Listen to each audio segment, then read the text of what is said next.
Recording पे लगा देते हैं लेक्चर को, और आपको चैप्टर 2 जो है दोबारा शेयर करवाते हैं। ये आपके पास आ गया, कहते हैं organising numerical data the polygon. Polygon जो होता है ये भी ग्राफिकल रिप्रेजेंटेशन है ऑफ द डाटा, और जो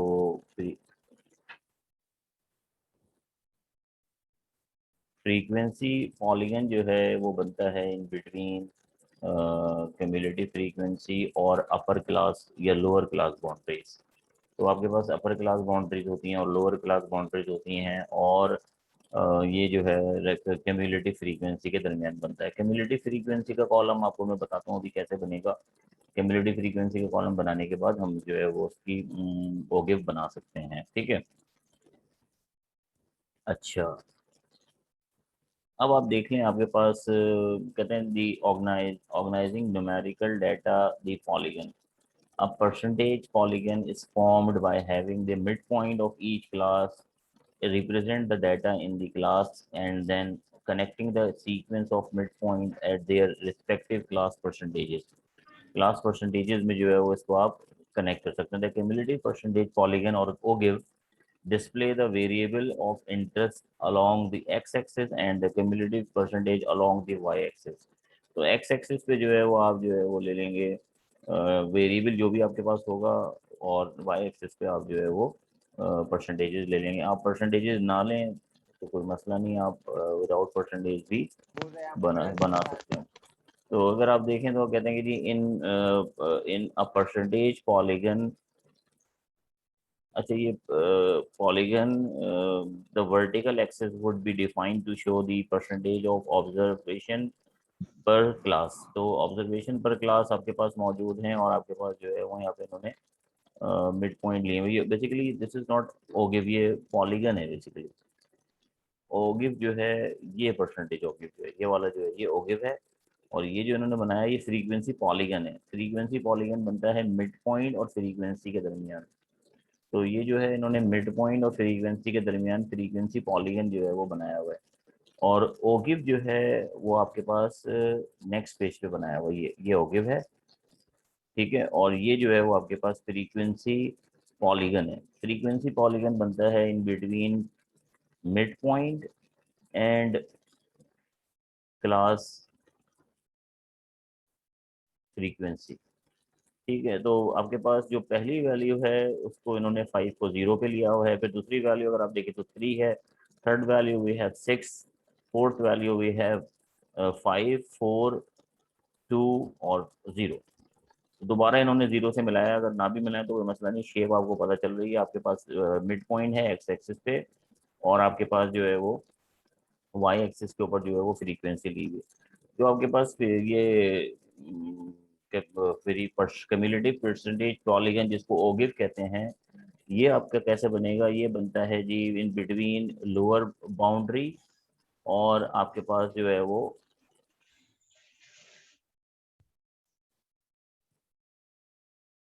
क्यूमुलेटिव फ्रीक्वेंसी। तो अगर आप देखें तो लोअर बाउंड्री आपके पास कितनी आ रही है? 10, 20, 30, 40, 50, 60। और आपके पास जो लेस देन लोअर बाउंड्री है वो है 0, फिर आपके पास है 15, फिर आपके पास है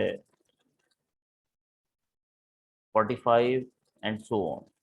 तो अगर आप देखें तो क्यूमुलेटिव परसेंटेज आपको दी हुई है ऑन वाई एक्सिस, और जो एक्स एक्सिस है इस पे लोअर बाउंड्री दी हुई है। तो क्यूमुलेटिव जो आपके पास फ्रीक्वेंसी है उसको यहाँ पे प्लॉट किया हुआ आपको नज़र आ रहा होगा परसेंटेजेस के पॉइंट ऑफ व्यू से।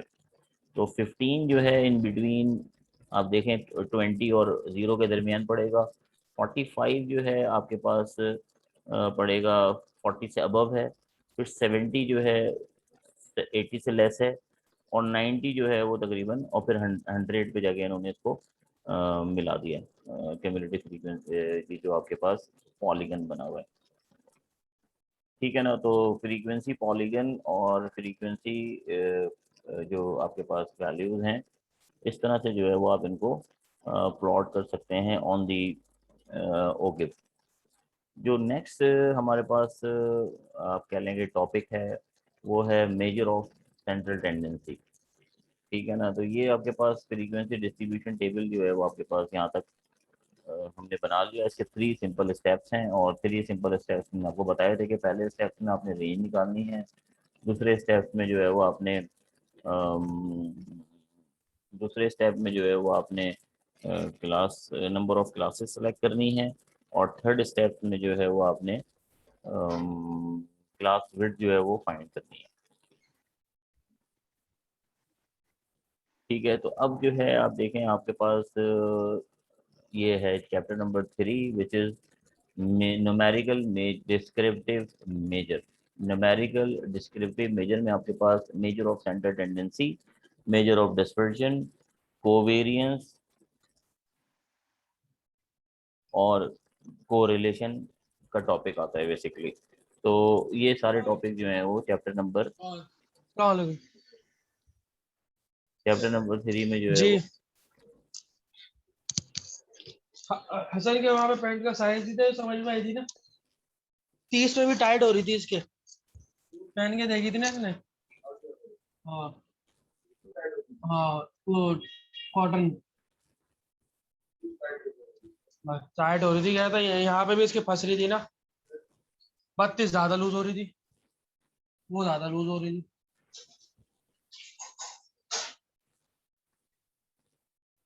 फ्लैपर थे नहीं ना, बेनाशिम में ना उसको है किसमें। कौन है ये? राना अरीब। बेनाशिम में देख रहा हूँ।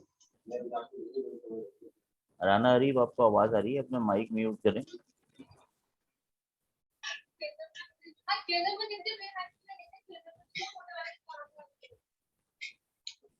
अच्छा हाँ, बाद में चिंता लगे ना।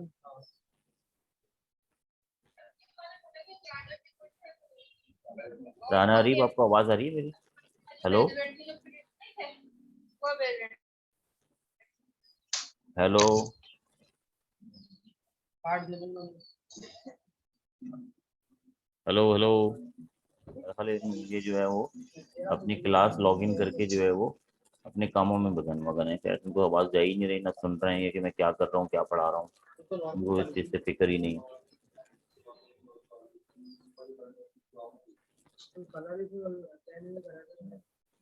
हेलो राना अरीब, आपको आवाज आ रही है मेरी?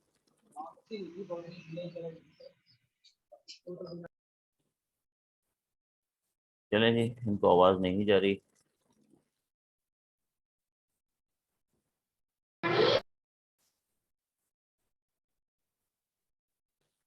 चलें, खैर कोई मसला नहीं है, वापस आ जाते हैं।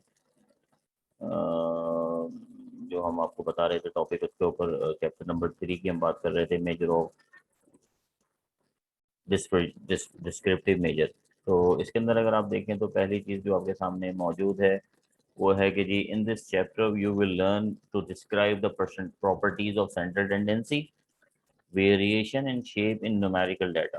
तो आप क्या करेंगे इस चैप्टर में? क्या सीखेंगे? सेंट्रल टेंडेंसी सीखेंगे, वेरिएशन सीखेंगे, और shape of the numerical data, यानी कि न्यूमेरिकल डाटा की क्या शेप होती है ये देखेंगे। फिर नेक्स्ट क्या है, कहते हैं to calculate descriptive summary measure for a population. Population की जो डिस्क्रिप्टिव समरी है वो हम देखेंगे।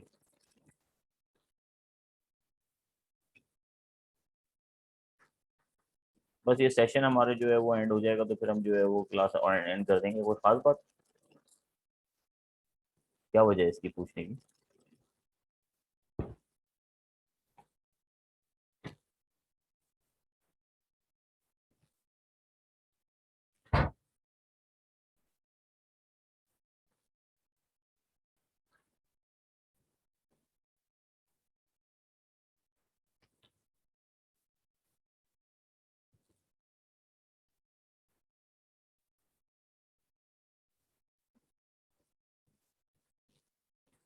To calculate descriptive summary measure for a population, to construct and interpret a box plot, to describe the covariance and coefficient of correlation।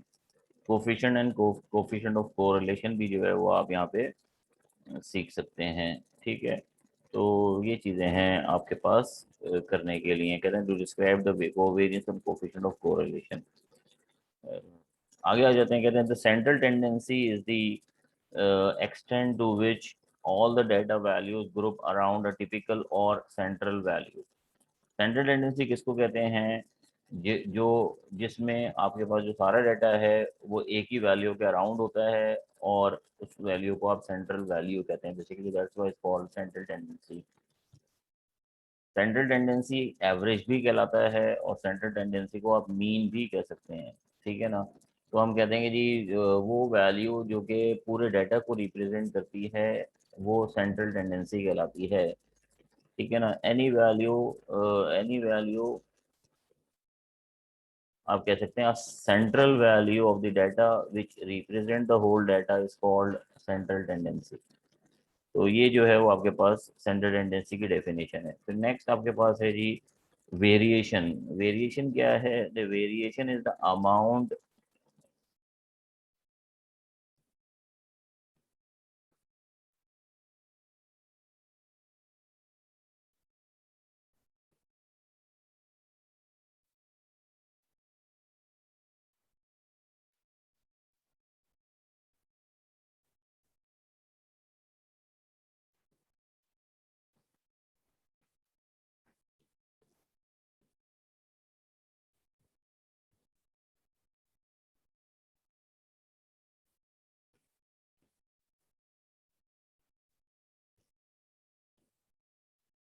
ये value जो है आपके सामने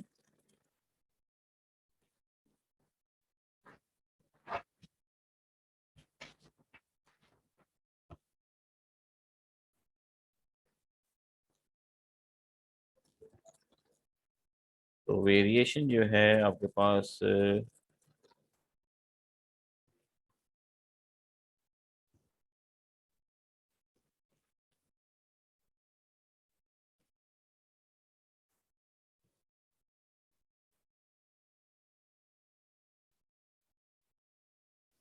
is the amount of dispersion और स्कैटरिंग ऑफ वैल्यूज। जो आपके पास variation है अमाउंट ऑफ डिस्पर्जन को कहते हैं बेसिकली, और स्कैटरिंग ऑफ वैल्यूज जो डाटा आपका स्प्रेड होता है स्कैटर्ड होता है जिस तरह से, उसको आप वेरिएशन कहते हैं। The shape is the pattern of the distribution of values from the lowest value to the highest value।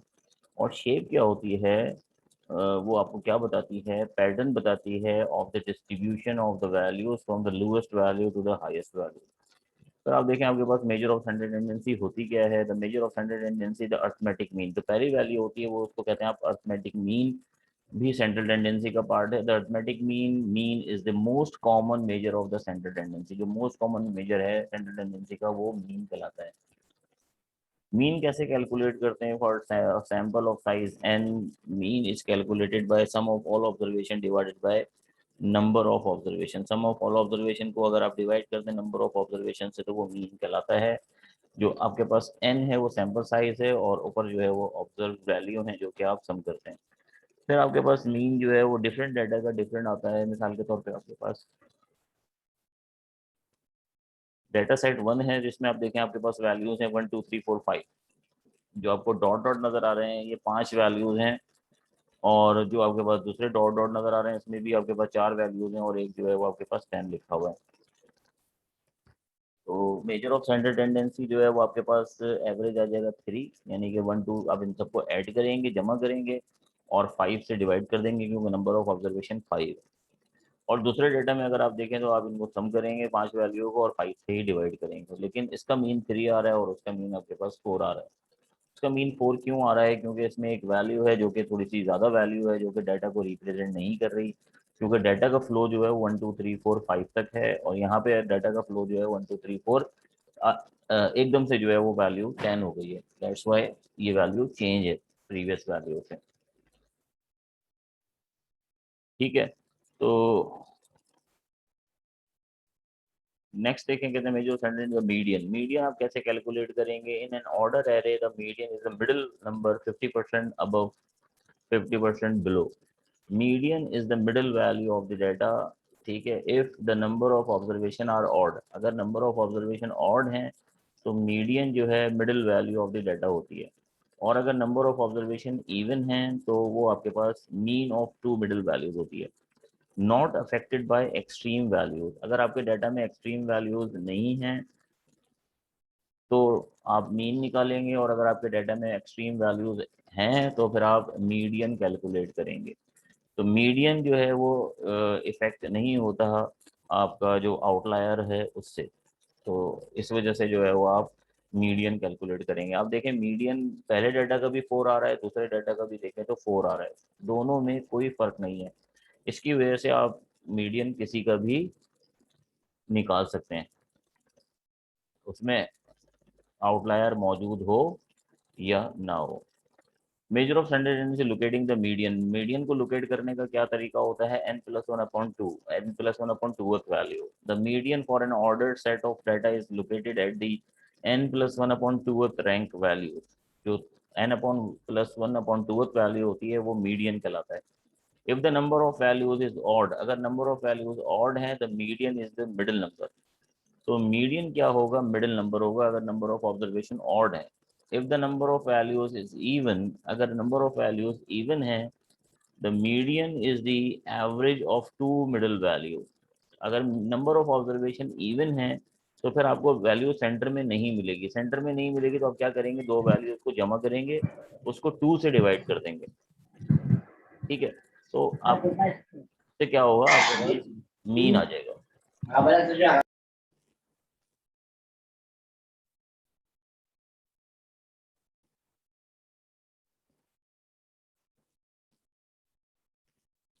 ठीक, तो ये आप करेंगे, फिर आपके पास जो है if the number of values is even तो मिडिल आ जाएगी। Note that n+1/2 is not the value of the median. n+1/2 value नहीं है मीडियन की, only the position of the median is in the rank data. जब आपके पास data ascending या descending order में होगा तो जो पोजीशन होगी डाटा की वो इसको शो कर रहा है, ये वैल्यू को शो नहीं कर रहा। n+1/2, n+1/2 जो है वो आपको निकालेंगे, उसके बाद वो पोजीशन देखेंगे, उस पोजीशन पे डाटा की वैल्यू क्या है वो आपका मीडियन होगा। n जो है वो नंबर ऑफ ऑब्जर्वेशन को शो कर रहा है। The third basically measure of standard tendency is mode. Mode is the most repeated observation in the data. Mode is the most repeated value in the data. ठीक है, value that occur most often is called the mode, not affected by extreme value. extreme value पे जो effect नहीं होता इसका, used for either numerical और categorical data. Numerical data में भी यूज हो सकता है और कैटेगोरिकल यानी कि क्वालिटेटिव डाटा का भी आप मोड निकाल सकते हैं। देयर में बी नो मोड, हो सकता है कि एक डाटा में कोई मोड ही ना हो। देयर में बी सेवरल मोड, हो सकता है एक डाटा में एक से ज़्यादा मोड भी मौजूद हो। तो जो ज़्यादा रिपीट हो रहा होगा वही आपका मोड होगा। पहले डाटा में अगर आप देखें तो 1 2 3 1 3 5 7 9 10 12 13 14, ये आपके पास ऑब्जर्वेशंस हैं।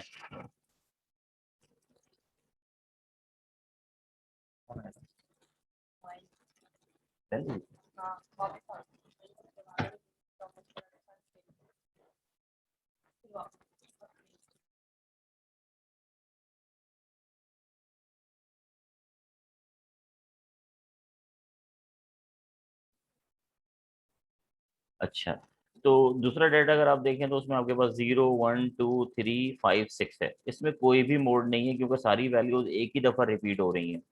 और अगर पहले डाटा में आप देखें तो 9 3 टाइम्स रिपीट हो रहा है तो इसका मोड 3 हो जाएगा। तो mode is the most repeated observation in the data, mode is the most repeated value in the data. ठीक है, क्लियर है बात यहाँ तक?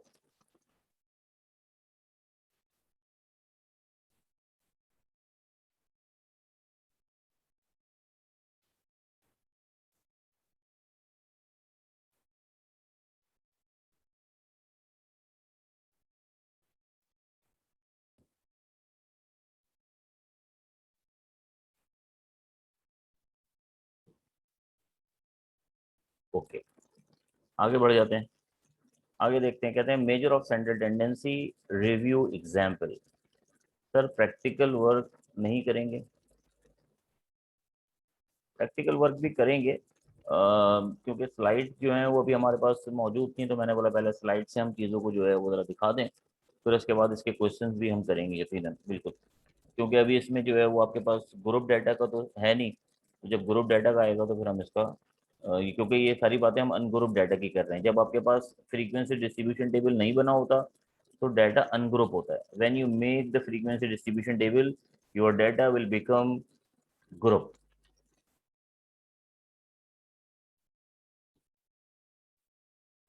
ये आपके पास रिव्यू एग्जाम्पल है। आपके पास हाउस प्राइसेस हैं, आप देख सकते हैं आपके पास 2 मिलियन है, 500,000 है, 300,000 है, 100,000 है, 100,000 है। टोटल आपके पास बन रहे हैं 3 मिलियन। सम कर रहे हैं जब आप इसको तो 3 मिलियन बन रहा है आपका। इसका मीन निकालेंगे तो आपके पास नंबर ऑफ ऑब्जर्वेशन 5 है, 5 से डिवाइड कर देंगे सम को, 600,000 इसका मीन आ जाएगा। मीडियन जो है वो middle value of rank data होता है। तो पहले इस डाटा को आप अरेंज कर लेंगे, जो कि आप देखें तो ये डिसेंडिंग ऑर्डर में अरेंज हुआ हुआ है। तो median will be the middle value, इसका मतलब 300,000 जो है वो मिडिल वैल्यू है। और मॉड जो है वो मोस्ट फ्रीक्वेंट वैल्यू है विच इज़ 100,000, यानी जो इसका मीन है मॉड है वो 100,000 आ रहा है। तो अगर आप देखें तीनों मीन मीडियन मॉड में से आपको फिजिबल कौन सा लग रहा है, यानी कि आपको क्या लग रहा है कि कौन सा बेहतर है जो आपने निकाला है। ठीक है, तीनों में अगर आप देखें तो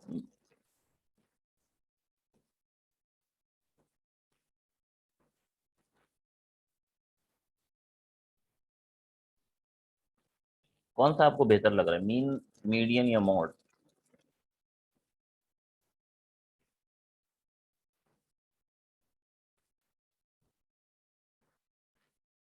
कोई भी नहीं लग रहा बेहतर, कोई जवाब नहीं दे रहा।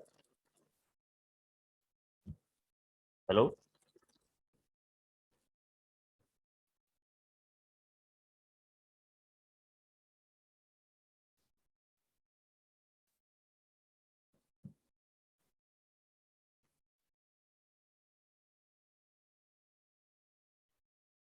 आपको इसमें मीडियन बेहतर लग रहा है क्योंकि मीन जो है वो बहुत ज़्यादा है और मॉड जो है वो बहुत कम है। अगर डाटा को आप देखें तो एवरेज आपका 300,000 मीडियन सही दे रहा है। इसमें आउटलायर भी रिमूव हो गया है क्योंकि आउटलायर आपके पास 2 मिलियन है। 2 मिलियन जो है वो बहुत ज़्यादा वैल्यू है डॉलर में। ठीक है। और आपको ये बता दूं मैं कि जो आउटलायर होता है वो डिफरेंट होता है ओवरऑल पैटर्न से। बेसिकली जो आपका जो ओवरऑल पैटर्न चल रहा होता है उससे जो डिफरेंट वैल्यू होती है उसको आप आउटलायर कहते हैं। Measure of standard tendency, which measure to choose, कौन सा मेजर जो है वो आप चूज करेंगे मेजर ऑफ स्टैंडर्ड टेंडेंसी जब आप निकाल रहे होंगे, यानी कि mean median mode. The mean is generally use you unless extreme values outliers exist. अगर आउटलायर एग्जिस्ट करते हैं तो आप मीन निकालेंगे। Then median is often use since the median is not sensitive to extreme values. For example median home price may be reported for a region, it is less sensitive to outliers. तो जो भी हम prices आपको दिखा रहे थे इसमें आप मीडियन ही सेलेक्ट करेंगे क्योंकि ये लेस सेंसिटिव है। ठीक है ना। तो जनरली जो है वो यूज़ होता है लेकिन आप इसमें इसको यूज़ करते हैं। तो ये आपके पास मीन मीडियन मॉड जो थी चीज़ें थी। फिर अब आपके पास आता है quartile measure. What are quartile? सबसे पहला सवाल ये आता है कि आप क्वार्टाइल होते क्या है। Basically quartile your divide your data into 4 part. Quarter से निकला है। क्वार्टाइल क्या करता है, आपके डाटा को 4 पार्ट्स में डिवाइड कर देता है। ठीक है। कैसे डिवाइड करता है? Q1 Q2 Q3, Q1 Q2 Q3, 25%, 25%, 25%, 25%। ठीक है। तो quartile split the rank data. Rank data का मतलब है असेंडिंग या डिसेंडिंग ऑर्डर में अरेंज होना चाहिए इनटू 4 सेगमेंट। 4 सेगमेंट का मतलब है 4 पार्ट में, with an equal number of values per segment. और इक्वल नंबर ऑफ वैल्यूज से इसको डिवाइड करता है 25%, 25%, 25%, 25%। The first quartile Q1 is the value of the 25% of the observation are smaller and 75% are larger. Q2 is the same as the median, 50% are smaller, 50% are larger. Only 25% of the values are greater than the third quartile. और third quartile जो होता है वो आपका 75% होता है। इसका मतलब है आपके पास 25% ऑब्जर्वेशन ऐसी हैं जो थर्ड क्वार्टाइल से ज़्यादा हैं। 25% ऑब्जर्वेशन ऐसी हैं जो फर्स्ट क्वार्टाइल से कम है। और 75% ऑब्जर्वेशन ऐसी हैं जो फर्स्ट क्वार्टाइल से ज़्यादा हैं। ठीक है। तो ये जो है वो आपके पास क्वार्टाइल आ गया। फिर क्वार्टाइल का फॉर्मूला है आपके पास, कहते हैं find a quartile by determining the values in the appropriate position in the rank data. Rank data की जो पोजीशन देखते हुए जो है वो आप क्वार्टाइल कैलकुलेट करेंगे। First quarter quartile of position Q1 n+1/4, second quartile is n+1/2, third quartile is 3n+1/4, where n is the number of observed values। n जो है वो number of observed values को represent कर रहा है।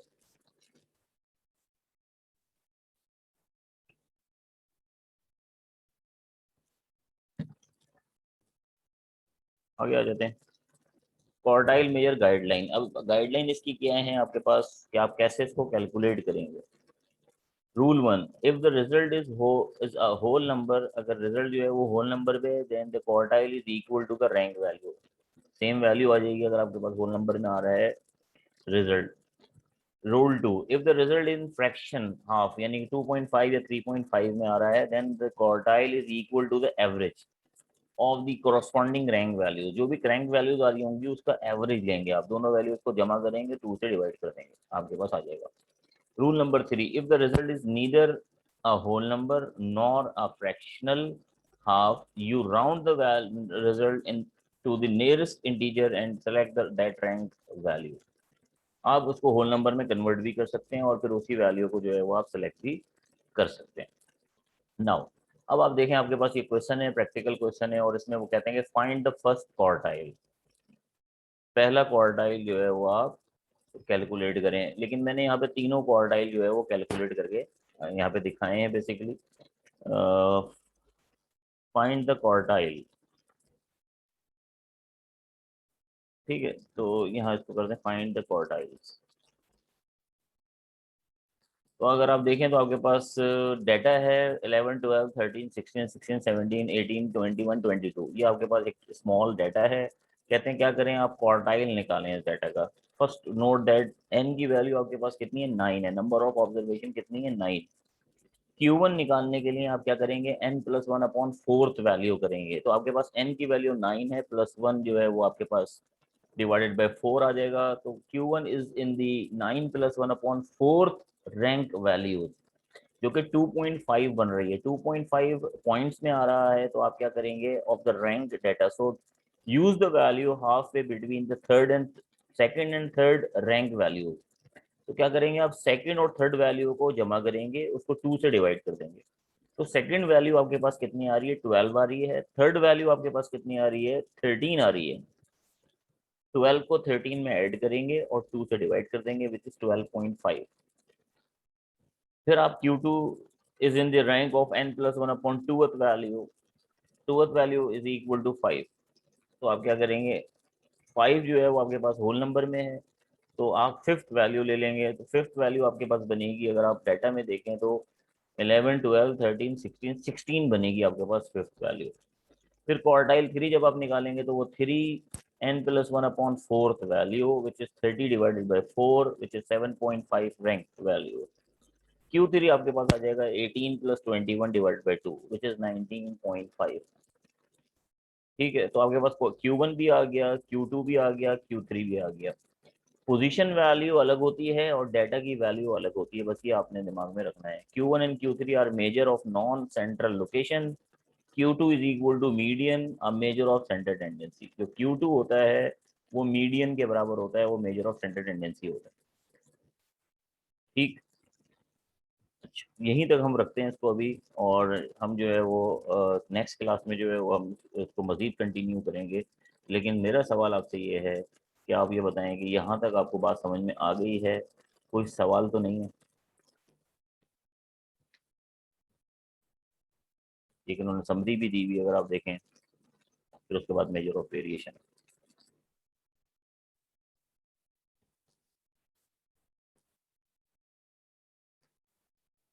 ठीक है, quartile divides your data into 4 parts. Quartile divides your data into 4 parts. मैंने आपको ये कहा कि क्वार्टाइल क्या करता है, आपके डाटा को 4 पार्ट्स में डिवाइड करता है, Q1 Q2 Q3 ठीक है, 3 जो है वो आपके पास होते हैं, और आपको 4 पार्ट में कैसे डिवाइड करता है, 1 2 3 4। अगर आप इसके देखें तो 4 हिस्से हुए हैं। 4 पार्ट का मतलब है 4 हिस्से हुए हैं इसके। ठीक है, तो आप क्या करेंगे, Q1 निकालेंगे, Q2 निकालेंगे, Q3 निकालेंगे। Q1 का फॉर्मूला आपके पास ये है, Q2 का फॉर्मूला ये है, Q3 का फॉर्मूला ये है, लेकिन ये फॉर्मूला पोजीशन वैल्यू के लिए है। ये वैल्यू पोजीशन जो आप होगी वो कहलाएगी बेसिकली Q1 Q2 Q3। यानी अगर मैं आप Q1 निकाल रहा हूँ तो मैं ये बता रहा हूँ कि मेरे पास 25% ऑब्जर्वेशन जो है वो कौन सी है।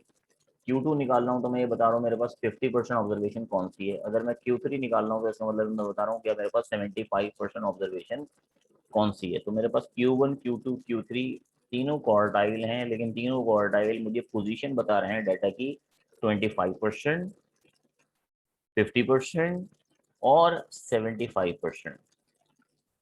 तो 25%, 50% एंड 75%। तो आप देख भी सकते हैं कि आपके सामने ये लिखा हुआ भी है 25%, 50% और 75%। फिर इसको निकालने का मैंने आपको तरीका बताया है, और वो तरीका जो है वो इस स्लाइड में यहाँ पे मौजूद है। और ये स्लाइड जो है वो आपके पास मैं क्लासरूम पे अपलोड कर चुका हूँ, वहाँ जाके आप ये स्लाइड डाउनलोड कर सकते हैं, और स्लाइड जो है वो दोबारा देख भी सकते हैं। और वीडियो लेक्चर भी वहाँ पे मौजूद है मेजर ऑफ स्टैंडर्ड टेंडेंसी का, वो भी आप देख सकते हैं अगर आप देखना चाहें। और ये वाला लेक्चर भी मैं अभी जो है वो यूट्यूब पे अपलोड कर दूंगा। अगर कोई चीज़ आपको समझ में नहीं आई तो आप जो है वो बार बार इस लेक्चर को देख सकते हैं, और अगर फिर भी समझ में ना आए तो फिर आप नेक्स्ट क्लास में पूछ भी सकते हैं। ठीक है ना, और फिर भी समझ में ना आए तो फिर आप मुझे व्हाट्सएप भी कर सकते हैं, वो इस मैसेज भी छोड़ सकते हैं कि सर ये मुझे बात समझ में नहीं आई, मुझे बता दें।